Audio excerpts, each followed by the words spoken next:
Hello, everybody. It's Jason and Andy here with Infinity Flux. It is our Tuesday comic preview show.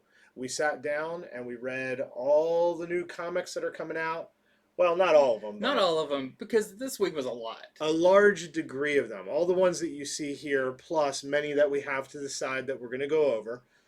So we're going to do our typical spoiler-free review show where we talk about what we read in them. We'll give hints if there's first appearances or deaths or Yeah, things like that. It's just we're not going to make it where we take the fun out of reading the book. So, all right. I guess Andy, would you like to start? I'll start with probably. I feel like I keep saying that Dark Detective is my favorite of the Future State books, but I reread it again. I read it first when we got the early Right, the early digital PDF they sent copies, us. and then I reread it and I enjoyed it again. I Yeah. feel like I don't know. I processed it better this time. Um, so this is Future State Dark Detective. So this follows Bruce Wayne, who, not a spoiler, he's not dead. He's right there on the cover.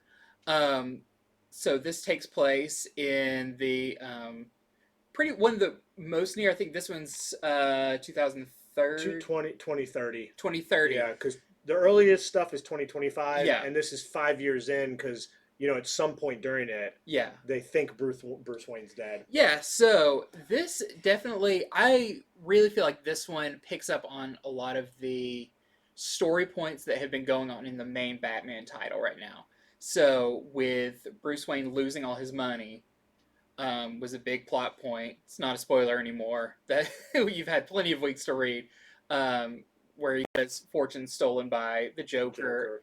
Joker. Um, that's really affected him. This picks up on like the last dollar that he has and what he's doing with it. Um, the art is by Dan Mora, which is amazing. Uh, Marcio Tamaki is the writer, they're going to be the ones taking over Detective Comics when Future State is over, and I can't wait for that because just the stuff that's set up in this with Peacekeeper One or O1 or however you say his Yeah. name, um, it's such an interesting villain. If you can even call him a villain, he's got such a like, I'm doing this for the people of He's Gotham. doing what he thinks is right, but it's so severe. It's like Yeah, there might be more to it, something a little villainous to it. yeah. So the kind of no mask mandate, Shoot to kill. shoot to No mask kill. Yeah, it mandate. might be the roughest part of it. Yeah. But just kind of it's really interesting to see the mindset of Bruce Wayne and this time. You could tell like Gotham's always a little futuristic, so it's kind of got a little like neo noir feel to it. But I really, really like Dark Detective. I'm probably most excited to see where this is going. And this is one of the 4-issue Right. series. Mm-hmm. Um, so I feel like by giving this 4 issues, you're really saying something about the importance of this book. Especially, I feel like by the end of it, someone's gonna come out on top, Bruce Wayne or Peacekeeper or the Magistrate or something. I feel like that's really gonna be in this. So I'm excited to see, you know, what does happen with Bruce Wayne in this. Like, Well, the solicitation for number 3 just dropped, and apparently in issue 3 he's gonna come across the next Batman, and he's gonna be like, "Who are you? Like, what are you doing?" Like, I'm pretty interested in yeah, that. I'm really interested to see what happens because I think the next big time jump after the 2030 is like pretty far in the Yeah, future. it is. So we don't know. I mean, Bruce Wayne could die. He could kind of become the Bruce Wayne of Batman Beyond. We don't know, but I really, really like this.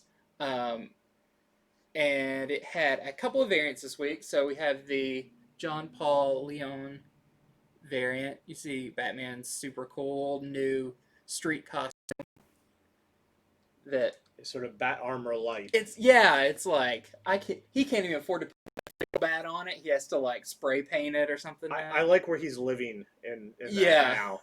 He's no longer at Wayne Manor. Let's just say that. He's slumming it. Yeah, literally the slums.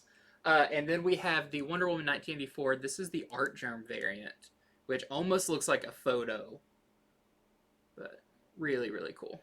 So as retailers, we're lucky we get to read some of this stuff early. They actually sent us the PDF to Dark Detective #2, and I'll say, I really like #1 also. #2, I think better. Wow. It's Yeah. really good, and without spoiling anything, it's in the solicitation.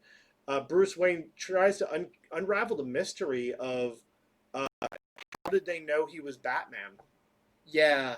So That's an interesting yeah, element to it. And also, there's a lot of stuff like, since this picks up, don't necessarily know how he's dead. they go into See, #2. that I'm excited to find #2, they out. show you exactly what happened, why they think he's dead, how he escaped it. Like, it's really cool. Yeah, I love someone even makes a comment in this where it's like, "Oh, death's always come in threes. Bruce Wayne, Batman, and they're like, who's gonna be next?" It's like, okay, now it makes it kind of interesting. That's very funny. What did you read? So I'll start with something from Marvel. So there is the Chris Claremont special, the Chris Claremont anniversary special, and guess who wrote it? The man himself, Chris Claremont. I mean, what is it like to be a living legend in comics to the point you get an anniversary special? You know, they don't give that on your like first year writing comics or even your first 10, and then you get to write your own anniversary special. I think that's pretty impressive. But this comic made my head spin. So it's not anthology. It's more told in the style almost as somebody going through a nightmare. To tell you what was really going on would be to reveal too much. Is it a nightmare? Is it the Danger Room? Is it one of the many X-Men villains? Who knows? But it follows Danny Moonstar, and she goes through these different scenarios that are sort of hellish. There's multiple groups of Fantastic Fours from different dimensions all fighting each other and all sort of insulting one another because their dimensions are slightly different. She comes across Rogue, who is back to the early evil Rogue, stealing people's powers, trying to kill them. I mean, so much happened in this issue. It's very fast paced. It's very loose, basically, until the end, and it's kind of resolved. So I think Claremont wanted a very fast-paced walk down memory lane of a lot of characters that he wrote, that he created, that he helped flesh out, and so that's what it is. So it's a cool one-shot if you're a fan of Claremont and his writing, and it's not just X-Men. I was about to say, it went into Fantastic Four. I feel like when you think of Claremont, it's like, oh, X-Men, but it's like, no, he's dabbled in a lot. I mean, X-Men was one of the longest runs, but... And there are multiple artists that work on the book. I think the most noteworthy to me, because it just harkens back to the olden days, is Bill Sienkiewicz works with him on it. And I mean, you'll know that those pages when you get to them. It'll give you those New Mutants feelings again. So, all right, this has a few variants. Here is that variant, revealing a few of the other characters that you'll be coming across. And there is also this very cool one. This was done by it's the Loraz variant, yeah. Look at the Demon Bear in the background. It's a very cool variant. Okay. Awesome. What's next? Well, I will talk about one of the next big ones. This is King in Black, Gwenom versus Carnage. Everybody's been waiting for this. Yeah. And it's interesting that, I mean, this is such a...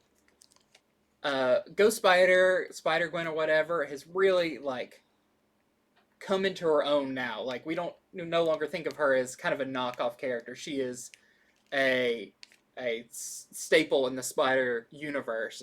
And I think this is really cool because this is almost building her own personal rogues gallery with this Carnage. This isn't the normal Carnage of Cletus Cassidy. I mean, it's not a spoiler if you saw the cover for issue 2 or 3 or whatever. It's Mary Jane. It becomes Carnage. So this does take place during the King in Black invasion, however you want to say it, where taken over by the black symbiote goo. And at this point, Spider-Gwen or Ghost Spider is kind of semi-retired. She's really trying to focus on going to college and doing all that. She has roommates, and when this starts happening, she's kind of in the position of like, I guess I'm the hero here. So she has to don her suit, which, if you didn't know, her suit is a type of symbiote. Yeah, it is. She no longer Right. has it's just material suit. This suit forms around her. It makes all her costumes very much like Peter Parker's symbiote suit that gave him just regular clothes. And this is very interesting to find out what does it mean for Null and the symbiotes to come in contact with this symbiote, because this one is not from the regular universe. It's not from the Marvel 616 universe. Right. It's from the Gwen Stacy Spider-Gwen universe. So that kind of, I feel like there's a really interesting spin on, can you trust her suit? Is it still affected by it? How's all that work? So that's really interesting. The other thing I thought was really interesting is she doesn't really know a whole lot about Venom, which we kind of just assumed that, oh, it's a Spider-Man character. They got Venom. She kind of makes a point of like, I don't know, I think this has something to do with the Venom guy that fought like for years. I don't know. But this is a really fun issue. She's very much has kind of the witticisms of like young Peter Parker. And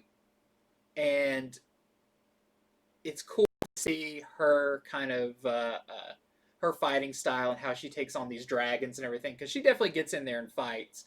But I will say there is not much of Carnage in this. This is more of leading to the big fight that I feel like we're going to get in issue 2.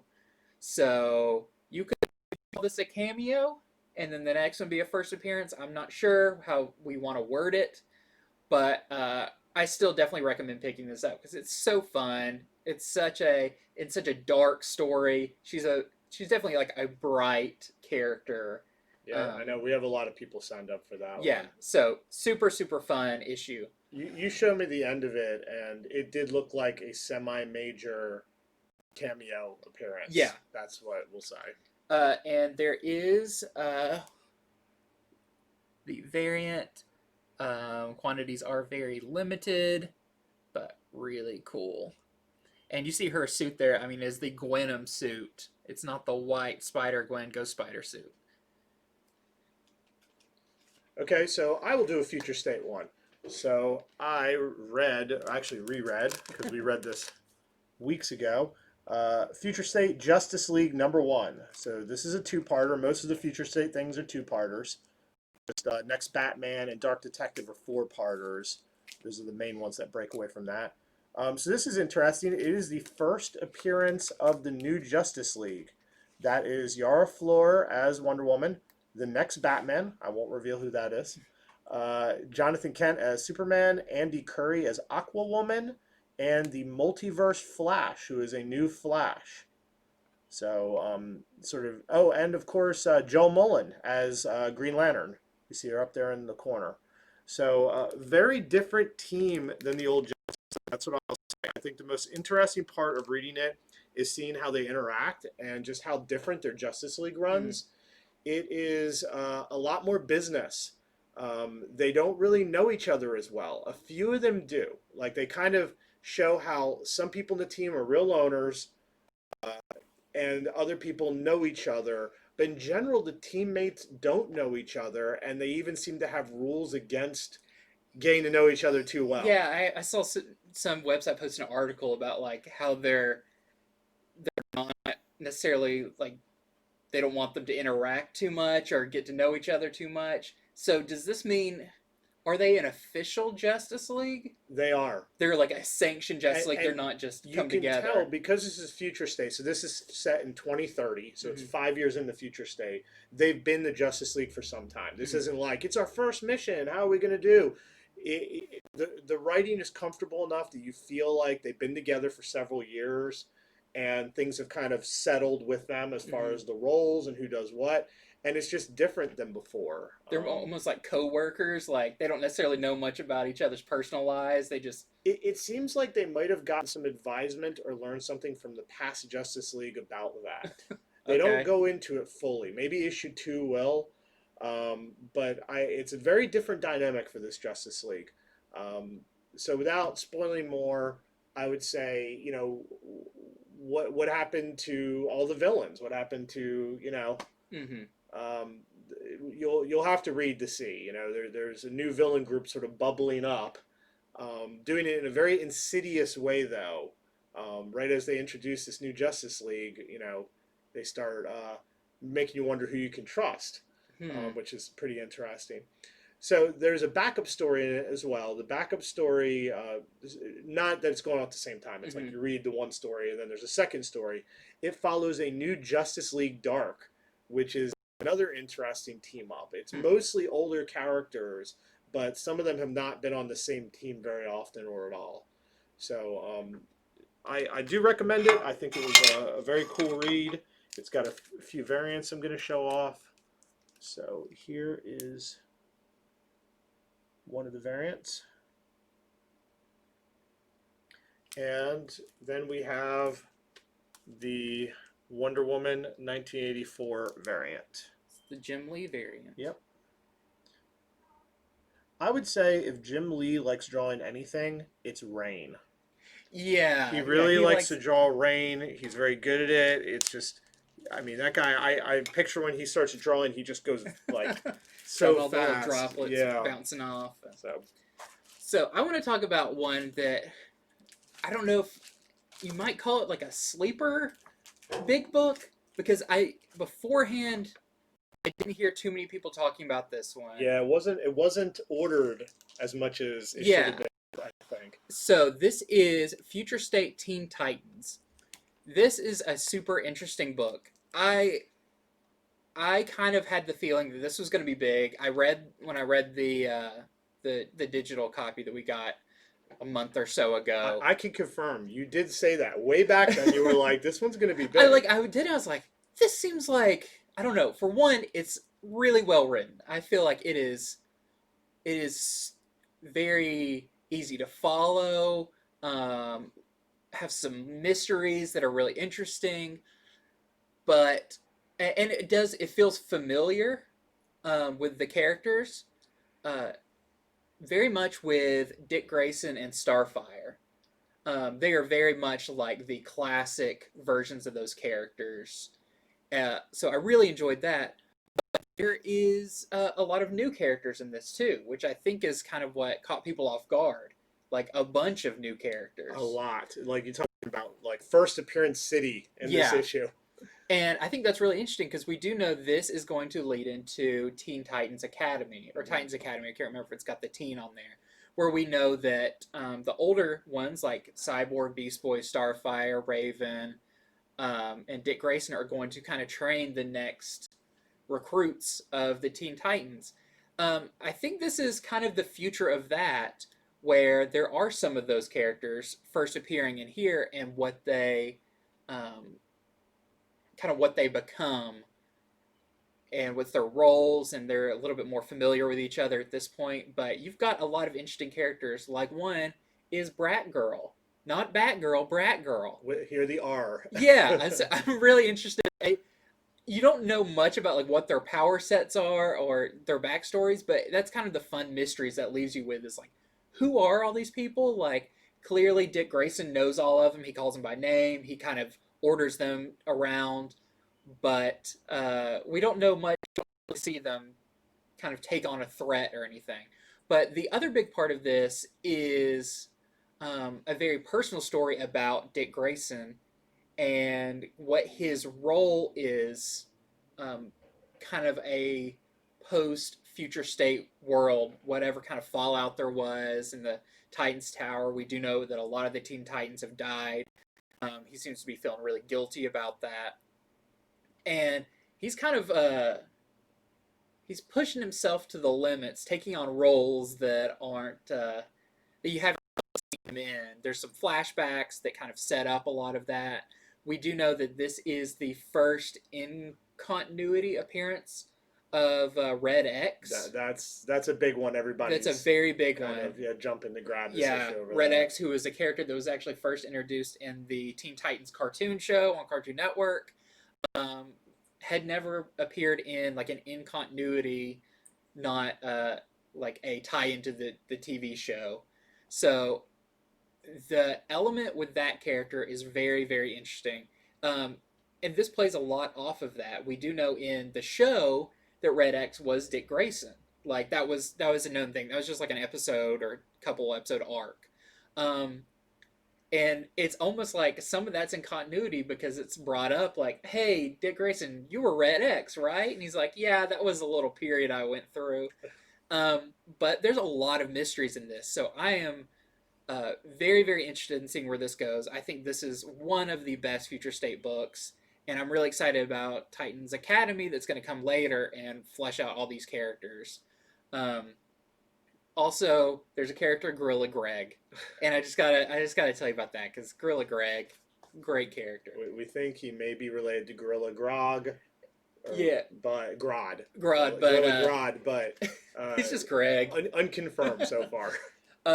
And we do have a variant for this, but yeah, we have a one per customer on this because this book is really heating up online. Want to make sure that everybody who wants to read it can read it, and that no one kind of cleans our shelves off. If you've got a pull list with us or a pull box with us, we definitely have one for you. Yeah, so definitely let us know if this is one you want. Don't wait around until you're like, oh, I'll mosey in there and pick it up. First Red X, first a whole bunch of new Teen Titans never seen before. Yeah. And we also have the variant. This is the Dust in the Wind variant. Really cool. You see in the middle on the bottom. Definitely a very interesting mashup of characters. This is just full of really interesting plot points, I would say. So, highly recommend Future State Teen Titans. All right, so let's get back to the Marvel Universe with King in Black, Planet of the Symbiotes. This was an issue that starts off very brutal. Marvel, they're going to keep their books pretty PG-13, but when Null and all the symbiotes are attacking the planet, you can't help but picture it as sort of a horror movie. Yeah. And that's how this one starts out. It starts out they're hunting for any little kids that might be Danny Brock. That's a horrible way to start. They're hunting little kids. They are. It's like if you're a kid, they're coming after you to see if you're him. And if you're not, well, it might not be that good for you anyway. So at the beginning of this, I was like, wow, this is straight up horror movie, which is really cool. But it actually ends up featuring Scream. She's brought into it quite a bit. So if you're a fan of Scream, you don't think that the Marvel Universe uses her enough, she is in this. She's a major character in it. It also sort of heads its way to Ravencroft.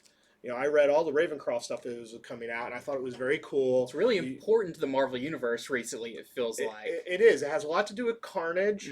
Mm-hmm. Now you got John Jameson who's running it. That's J. Jonah Jameson's son who turns into a werewolf. You got Misty Knight who's helping out. So stuff kind of goes down around there. They make an appearance. But I will say this. We do a spoiler-free show, but we also let you know when important stuff happens. I think some people want to know with these King in Black tie-ins, which ones tie in more or less. Mm-hmm. What I'll say with this one is it has the potential to tie in a lot. We won't know until issue 2 and 3. But Null does make an appearance in it. Mm-hmm. And not just like, hi, I'm here or something. He's not in every book. Mm-hmm. So if you're a collector and you collect everything Null actually appears in, he is in this book enough that it's like I can sit here and really say that. They also bring back a character's ancestor. If you've read enough Ravencroft, you'll know who I'm talking about. But they bring back a major character's ancestor as a new villain who gains powers and gets a new villain name and everything. Wow. A pretty mean villain. It seems like the 3-part is going to revolve around people trying to stop this character, as he's also after the Brocks. Man. So pretty cool issue. I had a good time. I had a very good time reading it. It has 2 variants.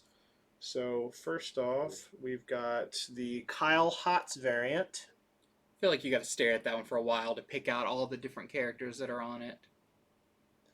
And then we have a 1 in 25 variant by Todd Knock. We are selling for, what did that price say? $20. Very limited quantities. Is that Scream on the cover? Yes. Cool. Or actually, it is Scream, and it is the new villain. Wow. Which it doesn't reveal much as to who the villain is just by seeing him because he gets new everything. Yeah. So that's the new villain. Cool. So I will take a trip down the old King in Black road to talk about King in Black Thunderbolts. So this takes place during the invasion of Null, and it starts out with Wilson Fisk, Kingpin, who is currently the mayor right, of New York. Well, of course he's going to have... You can't have stuff happen in New York and Kingpin not have some kind of say in it. So he is pulling together a team of villains for a very specific mission. He wants to be the one who stops this invasion. Pretty grandiose ideas for him, considering, I mean, what does Kingpin really know about? Big body, big head. Yeah, like, how many big cosmic threats is he really taken down? He could barely beat Daredevil. Yeah. He can't even beat Daredevil. So, this centers around a very, I hate to make comparisons to something else, but very Suicide Squad type team. Okay. You know, a team of villains that clearly Kingpin does not care if they live or die. And I will say, there's some deaths in this, and they're pretty rough, especially when you got dragons flying around. They're not being easy on you. But this involves characters like Taskmaster, Rhino, Star, and then a couple of characters I'd never heard of, which I'm sure are very like C and D list, like Spider-Man villains and stuff. Fringe villains. Yeah, but it's definitely centered around, I would say, Star mostly, which is interesting because she hasn't gotten a lot. She had her miniseries. She had her first appearance in Captain Marvel, but she's a pretty heavy hitter. You know, she went up against Captain Marvel pretty toe to toe, and Kingpin knows this, and he knows like, hey, you know, she's my tank in this group. A lot of people don't really accept her, but he's got a plan for her, and they've got a plan to head somewhere and find somebody who may know how to deal with this threat. So, I won't spoil anything, but it's pretty interesting who they're looking for. You do find out in this issue. Still really wondering why Kingpin even thinks that he has the ability to do this. Well, but if he can do that, he can go from running from mayor to maybe, you know, senator or something, you know. King of the world. It's probably all. It's definitely all for him. Politics. But I believe this is just maybe a 3-issue miniseries, I think. But it's a lot of fun because you do have all these villains who are expendable. Very true to Thunderbolts. Very true to Thunderbolts because they are that team of villains. Yeah. There's even jokes about the name thrown around of like, are we going to have a name? Thunderbolts. Why are we using that name? Yeah, it's like it's all very very self-aware, but a lot of fun. Especially if you like those kind of like, I don't know, those villain characters that just they don't care. Like they don't care about the kind of damage they cause when they're trying to get the job done. So we have a few variants for it. We have, I believe this is Ron Lim variant. You get a big idea of like that's a lot what the interior of the book looks like with them and the dragons and all the heroes. You got King down there. And then we have a 1 in 25 Chang variant for only $15. Oh yeah, you also have Batroc the Leaper in there. So he will leap some of those dragons to death. Do some of his kicks. But yeah, Taskmaster also a very big part of this. So really fun tie-in to King in Black. Definitely more on the ground level. You know, they're not dealing with Null himself coming out of the sky. Like it's like, no, how do we keep New York from falling over? So that's definitely what this one is more like, but recommended. All right, not our last future state. So this week is sort of future state wave two. I think we titled the video this because last week was sort of the first 5 or 6 future state issues, and now here's the next 5 or 6 titles. I read Future State, Superman, and Wonder Woman. So it's pretty cool getting to see John Kent team up with Yara Flor. The main thing that I'll say off the bat is they already know each other in this issue. This is definitely not, they didn't do Future State, hey, it's the first meeting of these people. They seem to know each other and have known each other for some time. You get that also from them in the Justice League. But this issue starts out, and Yara Flor is going up against sort of simple human criminals to begin with. Really, it's corrupt Brazilian politicians. Wow. Yeah, and she does it with her Yara Flor sense of humor. Once you read her book, you'll sort of get it. What that is, yeah. Yeah, it's different than regular Wonder Woman. So it starts out with her going up against corrupt politicians, which they don't pose a threat to her. It's definitely not like they're acting like, oh, she's gonna lose. It's more just here are things that she deals with outside of big things. And I think they started the issue that way because halfway through, and the rest of it is her having to team up with Superman because there are some dueling gods. So it shows she works on the ground level. Correct. And the cosmic level. Yeah. So there are some gods, and I won't explain the whole situation, but they're trying to show off against each other, and they kind of get in a certain kind of duel, and it spells a lot of trouble for the planet. And so, Superman and her have to try to stop that. So it's the first issue of a 2-part series, as most of Future State is. We have some variants here. Here is the first variant. And then we have, of course, the obligatory Wonder Woman 84 variant, the photo variant. So do you feel like this issue takes place before Justice League or around the same time? I think it's the same time, if I'm not mistaken. I do believe it's the same time, but it's hard to tell. I'll be interested to find out if we see the first meeting of Superman and Yara Flor in Future State, or is that actually going to happen? I'm almost positive it's going to happen before.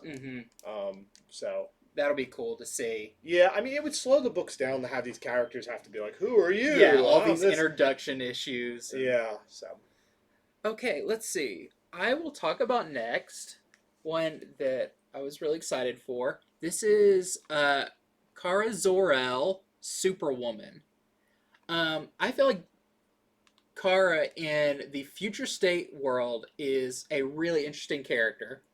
If you read Superman of Metropolis, you kind of get an idea of that in the absence of Clark Kent, Superman, there's kind of this void that needs to be picked up by either Superboy or Supergirl. And they don't necessarily get along, and that definitely drives a rift between the two. So Kara goes to the moon. She says, I'm going to become the Superwoman of the moon, where there is a colony now. And she basically says, I'm going to make this a paradise. There's going to be no fighting. I'm going to make it like, I think she describes it as a garden. Like, this is a utopia. And she pretty much swears, like, I'm done with my superheroing. I'm just kind of the caretaker of this place. But if you know anything about superhero comics, it doesn't go that easy. So this has a really fun new character that is very reminiscent of when Supergirl made her first appearance from the crash-landed ship and everything. There's a character like that. And it's interesting. I don't know if I want to give it away because it's such an interesting thing. You find out right in the beginning. But she's narrating this whole story. And it's really interesting who she's talking about in the narration, who she's speaking to. So I really like this issue. The artwork is so different from all the other ones. It is... I mean, it fits the character so well. It is bright. It's kind of pastels. It's soft. It does this kind of utopia on the moon so well. But I really like this issue. I'm really interested to see what happens with Superwoman in this future state world, because she's kind of set herself up for some trouble by claiming that she's done with all the wars and everything. That it'll be interesting to see how if she comes out of this holding up to her morals that she's kind of put in place. So, really good book. We have the variant, which is such limited quantities that I could be holding the last copy right now. I'm not sure. But this has been a really, really popular variant. You get to see her awesome new costume. When they sent us the preview version of that, I remember reading it, and it was just interesting. Her different point of view than John Kent's. Yeah. And boy, how much they fight about that. Well, I guess they're cousins, or he's her nephew. I guess that's how it. Well, or they're just cousins. I'm not sure. But you definitely get a good feeling of like they are family and they kind of fight like family. Yeah. So yeah, really really interesting take on the character. Okay, so I read the new Image series, Ha Ha.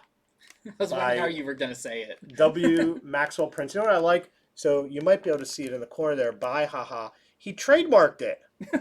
He trademarked Ha Ha. So I owe him money every time I say this. Oh no, I can't laugh anymore. I have to say ho ho or something. It is amazing the things that people can trademark. So yeah, I gave this a read today. I'm a huge fan of Ice Cream Man. I've enjoyed that since issue 1. I was really shocked when, I guess it was like maybe like 8 to 10 issues in, all of a sudden it really blew up. Mm-hmm. You know, his writing is just so strong. So Ha Ha, what a interesting premise, because it is a anthology series. Each issue is going to follow around a different person who is a clown, a different sort of clown, a different place. So I really can't imagine how issue 2 is going to be from just reading issue number 1. Issue number 1, it is about a clown who loses his job. Okay, he's in a tough world. He keeps hearing about how tough the world is. People actually quote like, it's a small quote, but some philosopher about what a tough world it is. And boy, he has a terrible day. Some really interesting things happen during his day, though, that I can't go into without spoiling. But what I will say is, much like Ice Cream Man, it's a lot deeper than, oh, a clown loses his job. What happens to him, you go into his thoughts, into his mind, his feelings about his family's feelings about him. It's very dark, but it does have some light to it. That's what I would say. So unlike Ice Cream Man, where most of the issues are complete darkness, which there are some that are not complete darkness. This is mostly dark, but with a bit of lightness to it, a bit of dark humor to it as well. So I thought it was very interesting. I would like to see how he continues this. Like, I don't know how many issues of a comic I can read where the premise is, and there's this clown now, and there's that clown now. The thing is with Ice Cream Man, now his anthology, but he was weaving a story in the background. Mm-hmm. So there might be some story he weaves in the background of this, and the solicitations are a little too brief to tell us. Yeah. So I'm not for sure, but I do know issue 2, the cover for it, you see at the end of issue 1, it appears to be a female clown in the next issue. She's looking in a mirror at herself. Looks like she's a different type of clown, maybe like more of a Harlequin clown. So I think it's going to be a different person. Whether it's all together at some point, I don't know. If you like Ice Cream Man, I think you'll enjoy it. So if Ice Cream Man's too gory for you, then this might be a better one. If you want more a well-told story, it's a little more cerebral and a little more like dreamy, psychedelic, yet cerebral. That would be this. Yeah, it's interesting. That writer definitely has, like, immediately it's one of their books. Yeah. The tone of it and just the subject matter and all that. There are 2 variants for it, but we are sold out of the variants already. People, after we placed our order, we have to place orders 3 weeks. All us retailers do have to place orders 3 weeks. We lock them in before comics come out, which is why we do our Friday show, Comics for the Future, mm-hmm. where we go over the comics before we lock those orders in. And during those 3 weeks, sometimes books heat up, and so we'll put a number, and then people will buy up to that number, and we'll be out Yep. the minute we open. So, Well, I think I've got one more future state okay, this week, and that is Future State Green Lantern. So this is one of the bigger ones. It has 3 stories in it. The first story is kind of the main one about John Stewart, Kilowog, Salak, your kind of core team of lanterns, and something's happened and they no longer have their rings. So what does that mean for Green Lanterns? Like they're definitely not Green Lanterns anymore, but do they still hold up to their code? And are they doing this? Are they Green Lanterns just because they got the ring, or because they're the kind of people who need to be doing these kind of good fights? So it's a very sci-fi, like most Green Lantern stuff is, but really cool. Like you find out how they operate without their main tool. So what kind of weapons do they use? What's kind of their attitudes now that they can't just like construct a shield? They're very much more like ragtag military kind of Bad Batch type group. There's a new villain that may turn into something, may not, but there's definitely a new villain, and this is pretty interesting.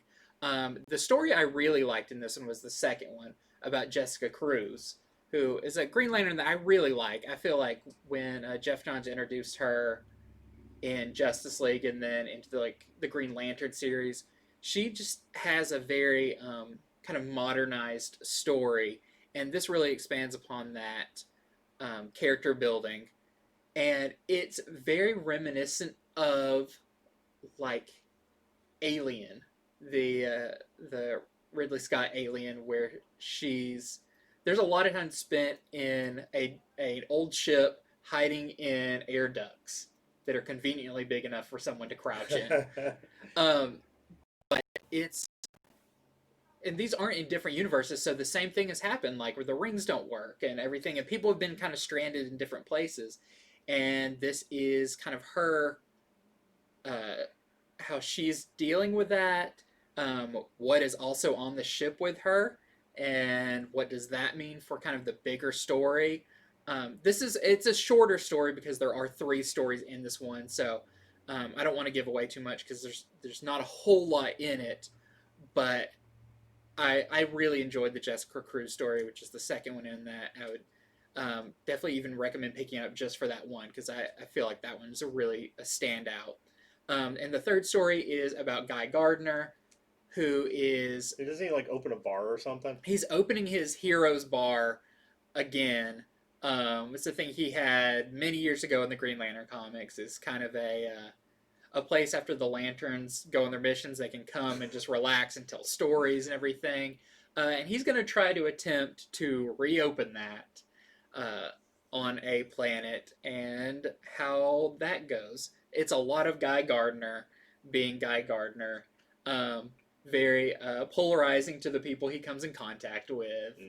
But kind of a lighter hearted story, but still really fun.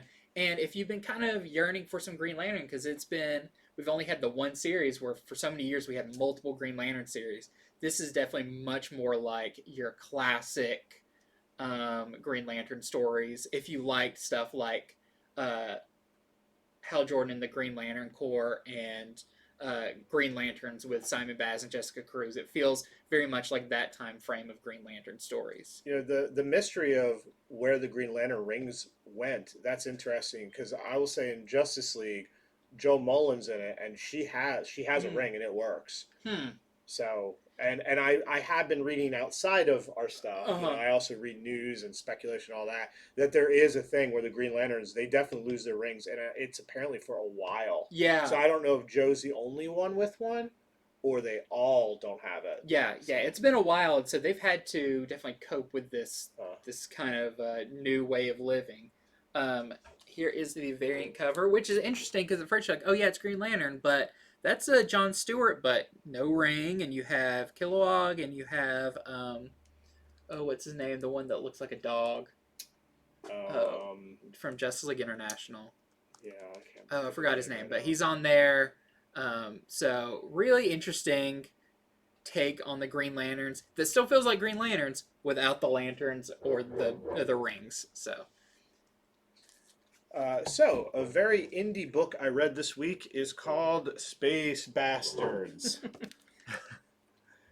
So there's the cover right there. You can see the main Space Bastard, but look at the little Weasley guy over his shoulder because I think the story more follows him. So this is released by a indie company called Humanoids Comics. They do things here and there, Yeah. but they're not as big. So I read this book. It is a sort of, I guess, like double sized first issue. It's $5.99, and I wasn't sure what I was going to think about it. You know, right off the bat, the cover, I'm like thinking Sharky Bounty Hunter, and there's just been, what was the other one?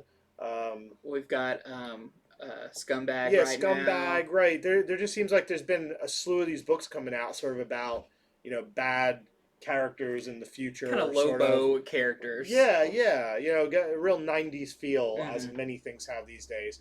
So I didn't know what to expect. I started reading it, and I have to say, I overall really enjoyed it. I don't think it's for everyone, though. It really does read like one of those '90s comics. It's sort of like a cross between Preacher humor with Transmetropolitan's Future.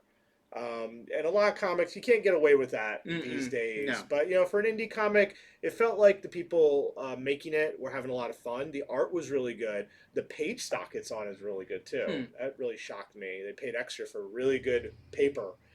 So the premise: what if in the future delivering packages was a lucrative but very dangerous career?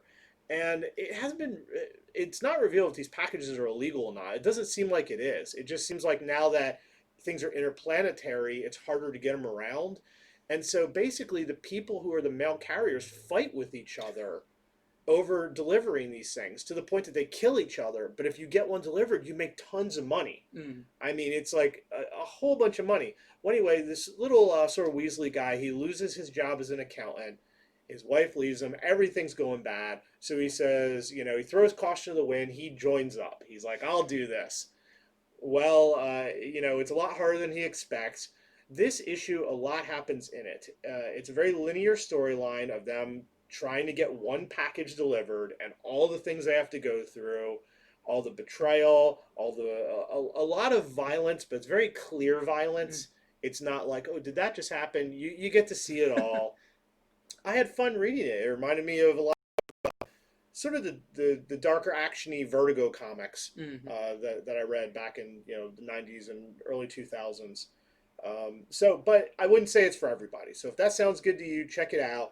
I have to say, when it ended, I was like, that's really cool. But is every issue just going to be this, like, sort of violent and this, like, we're trying to get a package and here's all the crazy things that happen? Maybe it'll sustain it. I don't know. For the one comic it was, I really liked it. If they can sustain that speed, I'd be very impressed. It almost felt like 3 issues jammed into one, but it didn't really lose anything for that. Well, that's good. Yeah. So we've got a few variants on it. Here is one of the variants. The accountant guy getting chased. Some of the colorful characters that he meets. And this is a $15 blacklight variant we got. So I forgot my blacklight at home. Otherwise, I would show you how cool it looks under the blacklight. So you can hang this up in your bedroom and impress anybody that you bring in there. Sorry, you just didn't want to unplug it. It's already shining on all of your velvet posters. All my velvet posters. Yeah, that is true. So lastly, I will talk about a new book from Dynamite this week. This is Red Sonia, The Superpowers. So we just recently got the Vampirella book, where she is kind of recruited into this team of superheroes, Dynamite superheroes. This is Red Sonja's turn, which is pretty funny because you have these kind of space superheroes show up to Hyboria, and she's not necessarily, she doesn't know who these people are. I mean, all she knows is like dark magic and witchcraft. So immediately it's a confrontation. I made a note on this that said maybe should be called Red Sonia Kills the Dynamite Universe, Wow. because there is, if you consider like the Justice League in this, main characters die, and it's pretty brutal.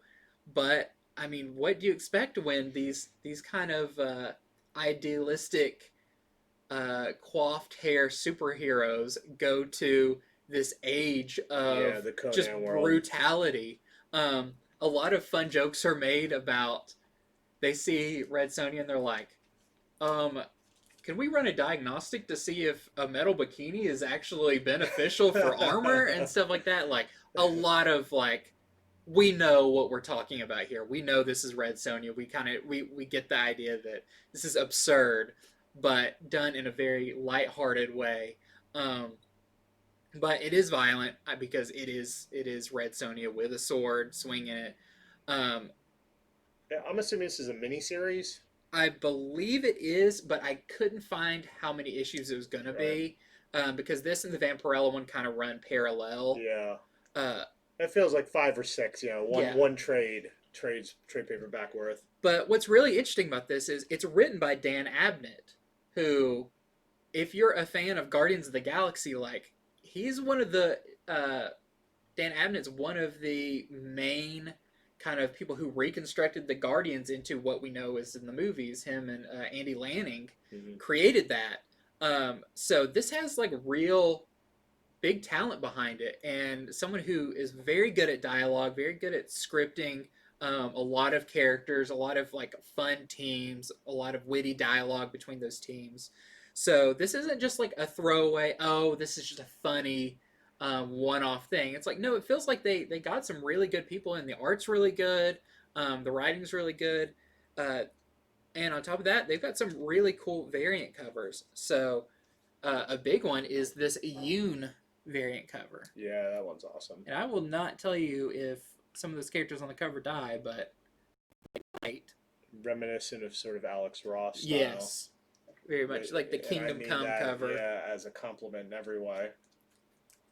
You kind of get a good idea of, that's a lot what this book's about. Red Sonja feels like she's backed into a corner, and all these creepy future people are walking up to her. We have the Linsner cover, very classic Sonia. And then finally, we have the blank sketch variant. All right, so I have our last Future State one I'm going to go over for the day. It is Future State Robin Eternal. So what is Tim Drake up to? I'll tell you what he's up to. He is being chased by the magistrate because he refuses to unmask. So they are trying to go after him. They're trying to kill him. And he ends up having to team up with Spoiler. Which I'm excited about. Yeah, they do a very cool team up. They do some sort of undercover. They have to get into a very sensitive area. They have to figure out how to do this without revealing who they are. So it's a very cool issue. We've talked Future State so much, I'll just leave it at that. Tim Drake teamed up with Spoiler to go up against the Magistrate. And we have this variant right here by Daniel Warren Johnston. Very limited cover. Uh-huh. So now we just have a couple comics we're going to show off that we just want people aware of that we have. Let me do this one first, and then you can do that, and I'll do this one. Okay. So Sword #2 is out this week. So of course that is the new X-Men team book. They're the X-Men that take care of space and all the things outside of Earth. And it's, I don't know if I don't think this is a King in Black tie-in, but look what they're stabbing. Yeah. So maybe this is a sort of a under King in Black tie-in. I've not had a chance to read this yet. Just wanted to let people know that Sword #2 is out this week. Okay, I'll show this one off really quick. So we did have the newest issue of Darth Vader come out, #9. This is the 1 in 10 design variant. If you read the last issue where Vader gets kind of smashed to pieces and he rebuilds himself with pieces of like a super battle droid and stuff, you kind of see how all that's laid out there. Yeah, really I thought that cool. one looked really neat. His new arm, simple but effective. So also out this week is the Union #2, the new the comic with the new British superhero teams, or the British version of the Avengers. These are King in Black tie-ins. You can see the corner there by my fingers. #1 was as well. Mm-hmm. That's sort of what the teams put together about. #1 was a smash hit, had a bunch of first appearances. We also have the McCrae variant.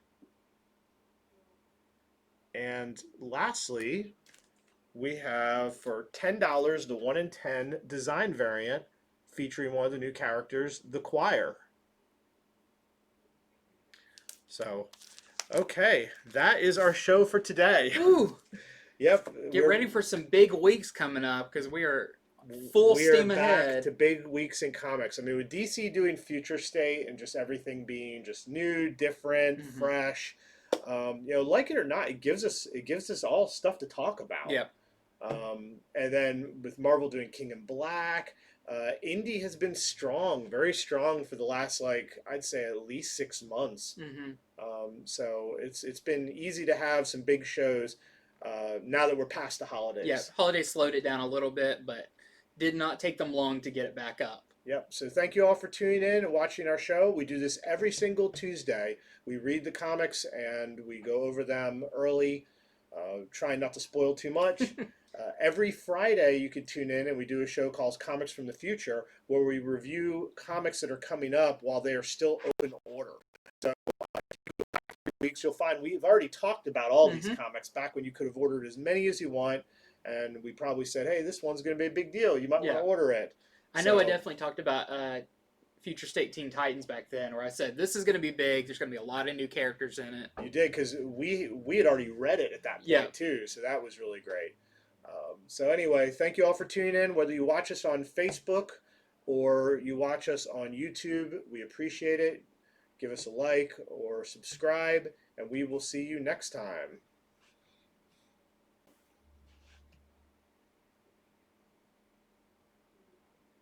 Okay, that went well. Just so much to talk about. It is. Come on.